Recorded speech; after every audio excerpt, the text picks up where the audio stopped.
मीना की इच्छा के अनुसार एक ब्राह्मण पत्नी का पार्वती को पातिव्रत धर्म का उपदेश देना। ब्रह्मा जी बोले, उसके बाद सप्त ऋषियों ने हिमालय से कहा, आज गिरिजा की विदाई के लिए उत्तम मुहूर्त है, अतः आप अपनी पुत्री पार्वती की विदाई कर दीजिए। हे मुनीश्वर, यह बात सुनकर वे हिमालय पार्वती वियोगजन्य दुख का स्मरण कर कुछ देर के लिए व्याकुल हो गए। फिर कुछ काल के अनंतर चेतना प्राप्त होने पर ऐसा ही होगा, यह कहकर उन्होंने मीना को संदेश भेजा।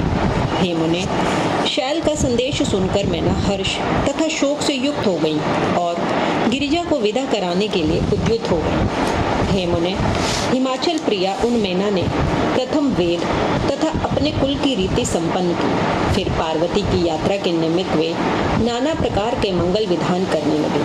उन्होंने पार्वती को अनेक रत्नों तथा श्रेष्ठ वस्त्रों से और राजकुलोचित श्रृंगारों तथा उत्तमोत्तम 12 आभरणों से अलंकृत किया। तदनंतर मीना के मन की बात जानकर एक पतिव्रता ब्राह्मण पत्नी गिरिजा को श्रेष्ठ पातिव्रत धर्म का उपदेश देने लगी। हे गिरिजे, तुम प्रेम पूर्वक मेरा यह वचन सुनो। मेरे ये वचन स्त्रियों को इस लोक तथा परलोक में सुख देने वाले हैं तथा इनके सुनने से भी स्त्रियों का कल्याण हो जाता है। इस जगत में पतिव्रता नारी ही धन्य है। इसके अतिरिक्त और कोई नारी पूजा के योग्य नहीं है। वह सब लोगों को पवित्र करने वाली तथा समस्त पापों को दूर करने वाली है। हे शिवे, जो स्त्री अपने स्वामी परमेश्वर के समान सेवा करती है, वह यहाँ अनेक भोगों को भोग कर अंत में पति के साथ उत्तम गति को प्राप्त होती है। सावित्री, लोपामुद्रा, अरुंधति, शांडिल्या, शतरूपा, अनसुईया, लक्ष्मी, स्वधा, सती, संज्ञा, सुमति, श्रद्धा, मीना और स्वाहा आदि बहुत सी पतिव्रताएं हैं, जिन्हें विस्तार के भय से यहाँ नहीं कह रही हूँ। ये सभी पातिव्रत धर्म के प्रभाव से ही जगत में मान्य तथा पूज्य हुई। ब्रह्मा, विष्णु, महेश्वर एवं अन्य मुनीश्वरों ने भी इनका सम्मान किया है। इसलिए तुम्हें अपने पति शंकर की विशेष रूप से सेवा करनी चाहिए, क्योंकि ये दीनों पर अनुग्रह करने वाले एवं पूज्य होने के कारण सबके सेव्य हैं और सज्जनों के गति दाता हैं। पतिव्रताओं का धर्म महान है, जिसका वर्णन श्रुतियों तथा स्मृतियों में भरा हुआ है। निश्चय ही पातिव्रत धर्म जितना श्रेष्ठ है, उतना अन्य धर्म श्रेष्ठ नहीं है। स्त्री को चाहिए कि जब अपना प्रिय पति भोजन कर ले, तब स्वयं पति भक्ति में परायण होकर भोजन करे। हे शिव, जब पति खड़ा हो, तब साध्वी स्त्री को भी खड़ा ही रहना चाहिए। पति के सो जाने पर स्वयं शयन करे और उसके उठने से पहले स्वयं जाग जाए। पति का सर्वदा छल रहित हो हित करे। हे शिवे, कभी अलंकार से रहित हो अपने स्वामी के सम्मुख न जाए। जब स्वामी कार्यवश परदेश चला जाए तो कभी शरीर का संस्कार एवं श्रृंगार न करे। पतिव्रता स्त्री को चाहिए कि वह पति का नाम कभी न ले। पति के द्वारा क्रुद्ध होकर कठोर वचन कहने पर भी उसे बुरा वचन न कहे और पति के शासित करने पर भी प्रसन्न रहे। उस समय भी यही कहे कि स्वामिन, और अधिक दंड देकर मेरे ऊपर कृपा कीजिए। पति के बुलाने पर घर का सारा कामकाज छोड़कर उनके समीप जाए और शीघ्रता से प्रणाम कर हाथ जोड़कर उनसे प्रेम पूर्वक कहे, हे स्वामिन, आपने किस लिए बुलाया है? कृपा कर आज्ञा दीजिए। इसके बाद उस आज्ञा को प्रसन्नता पूर्वक संपन्न करना चाहिए। दरवाजे पर खड़ी होकर बहुत काल तक इधर उधर न देखे और न तो दूसरे के घर जाए। किसी का भेद लेकर किसी अन्य के सामने उसको प्रकाशित न करें। बिना कहे ही पति के लिए पूजन की सामग्री प्रस्तुत करें और पति के हित के लिए निरंतर अवसर की प्रतीक्षा करती रहें। पति की आज्ञा के बिना कभी भी तीर्थ यात्रा के लिए न जाए और किसी समाज तथा उत्सव को देखने के लिए भी न जाए। जिस स्त्री को तीर्थ यात्रा की इच्छा हो, वह अपने स्वामी का चरणामृत लेकर संतुष्ट हो जाए, क्योंकि पति के चरणोदक में सभी तीर्थ एवं क्षेत्र निवास करते हैं, इसमें संदेह नहीं है। पति के भोजन करने के पश्चात उसका उत्थिष्ट जो भी इष्ट अन्नादि हो, उसे पतिव्रत महाप्रसाद समझकर पतिव्रता स्त्री भोजन करे। देवता, पितर, अतिथि, सेवक, गौ एवं भिक्षुक को बिना दिए अन्न का भोजन न करे। घर की समग्र सामग्री ठीक तरह से रखे। नित्य उत्साहयुक्त तथा सावधान रहे और अधिक व्यय न करे। इस प्रकार सर्वदा पातिव्रत्य धर्म का पालन करें। पति की आज्ञा के बिना कोई उपवास तथा व्रत न करे, अन्यथा उसका फल नहीं होता और उसे नरक की प्राप्ति होती है। सुखपूर्वक आनंद से बैठे हुए तथा अपनी इच्छा से रमण करते हुए पति को आवश्यक कार्य आ पड़ने पर भी न उठाए। पति क्लेब दुर्गति में पड़ा हुआ, वृद्ध, रोगी, सुखी तथा दुखी, चाहे जैसा ही क्यों न हो, उसका अपमान न करे। मासिक धर्म प्राप्त हो जाने पर आरंभ से 3 रात्रि पर्यंत अपना मुख पति को न दिखाए और जब तक चौथे दिन स्नान से शुद्ध न हो अपना शब्द भी न सुनाए। श्रुतु स्नान करने के पश्चात पति का ही मुख देखे, कभी अन्य का मुख न देखे, अथवा पति के न होने पर पति का ध्यान पूर्वक सूर्य का दर्शन करे। पति के आयुष्य की इच्छा करने वाली पतिव्रता स्त्री को हरिद्रा, कुमकुम, सिंदूर, काजल, कुपार्सक, तांबुल, मांगलिक आभूषण, केशों का संस्कार, केशपाश बनाना, हाथ में कंगन एवं कानों में कर्णफूल नित्य धारण करना चाहिए। इसका परित्याग कभी किसी की अवस्था में न करें। धोबिन, बंध्या, व्यभिचारिणी, सन्यासिनी अथवा दुर्भाग्य युक्त स्त्री से कभी मित्रता न करे। जो स्त्री अपने पति से द्वेष करती हो उससे बातचीत न करे, कभी अकेली न रहे और न नग्न होकर कभी स्नान करे।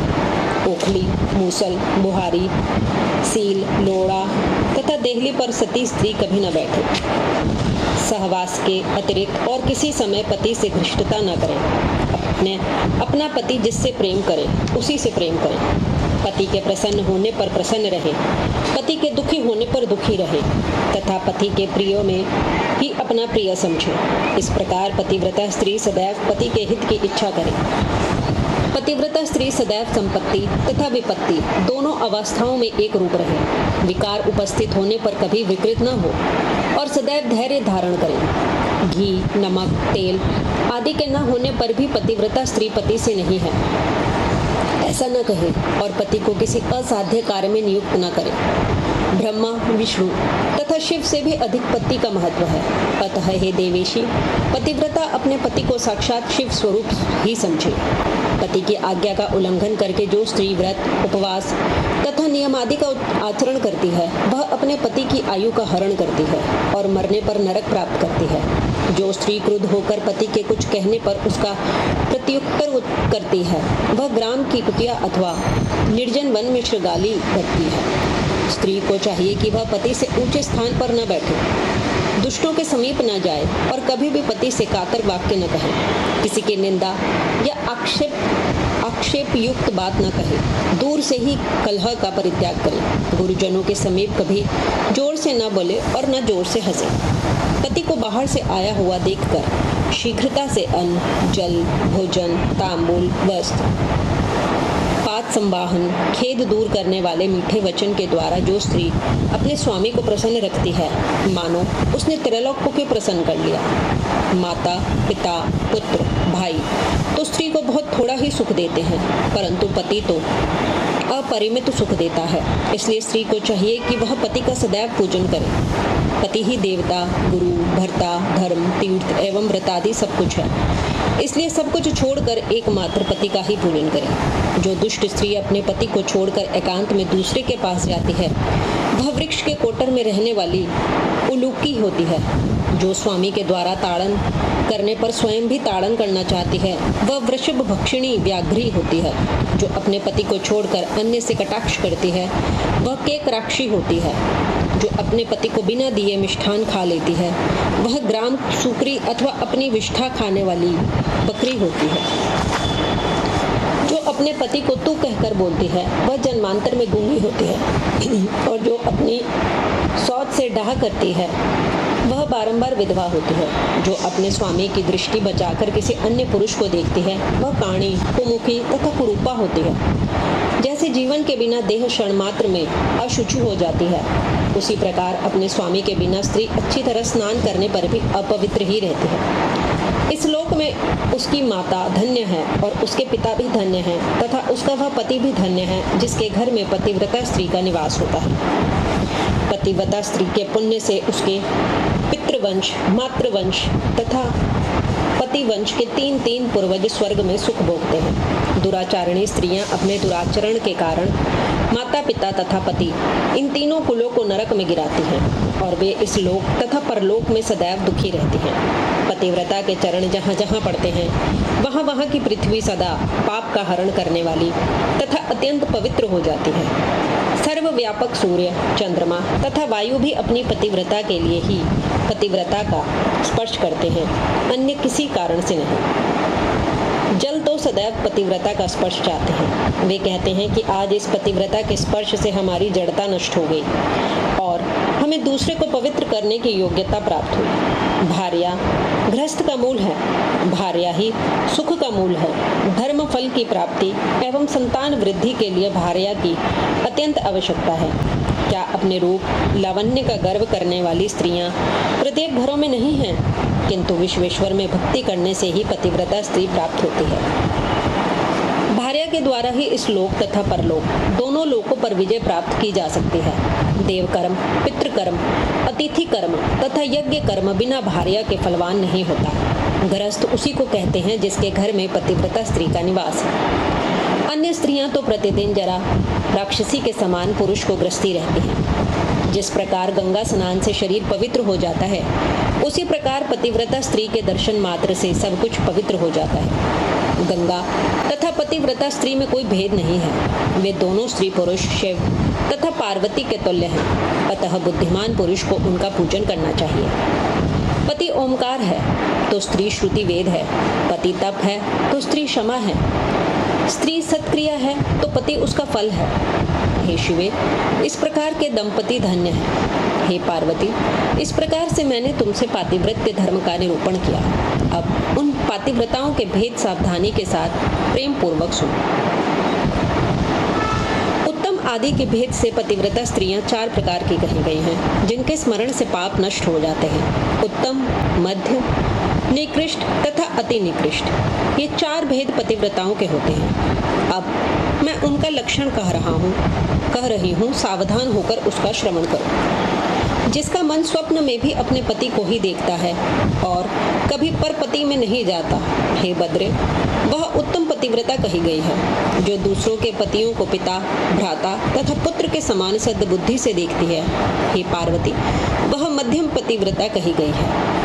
हे पार्वती, जो स्त्री मन में अपना धर्म समझकर व्यभिचार नहीं करती, वह सुंदर चरित्र वाली स्त्री निकृष्ट पतिव्रता कही गई है। जो मन में इच्छा रहते हुए भी पति एवं कुल के भय से व्यभिचार नहीं करती, उसका पुरातन लोगों ने अति निकृष्ट पतिव्रता कहा गया है। हे शिवे, ये चारों प्रकार की पतिव्रताएं पाप हरण करने वाली हैं, संपूर्ण लोकों को पवित्र करने वाली हैं और इस लोक एवं परलोक में आनंद प्रदान करने वाली हैं। पातिव्रत्य के प्रभाव से ही अत्रि प्रिया अनुसुईया ने तीनों देवताओं की प्रार्थना कर 12 के शाप से मरे हुए ब्राह्मण को जीवन दान दिया था। हे शिवे, ऐसा जानकर तुमको नित्य प्रेम पूर्वक अपने पति की सेवा करनी चाहिए, क्योंकि हे शैलपुत्री, ऐसा करने से तुम्हारे संपूर्ण मनोरथ पूर्ण होंगे। तुम तो साक्षात जगत की माता तथा महेश्वरी हो और जगत पिता महेश्वर तुम्हारे साक्षात पति हैं। तुम्हारे नाम के स्मरण मात्र से स्त्रियां पतिव्रता होंगी। हे देवी, तुम्हारे आगे इस कथन से क्या प्रयोजन? फिर भी हे शिवे, संसार के आचरण के अनुसार मैंने तुम्हें यह सब कहा है। ब्रह्मा जी बोले। इस प्रकार कहकर वह द्विज पत्नी भगवती को प्रणाम कर मौन हो गई और उस उपदेश के श्रवण से शंकर प्रिया शिवा अत्यंत प्रसन्नचित्त हो गई। इस प्रकार श्री शिव महापुराण के अंतर्गत द्वितीय रुद्र संहिता के तृतीय पार्वती खंड में पतिव्रता धर्म वर्णन नामक 54वां अध्याय पूर्ण हुआ।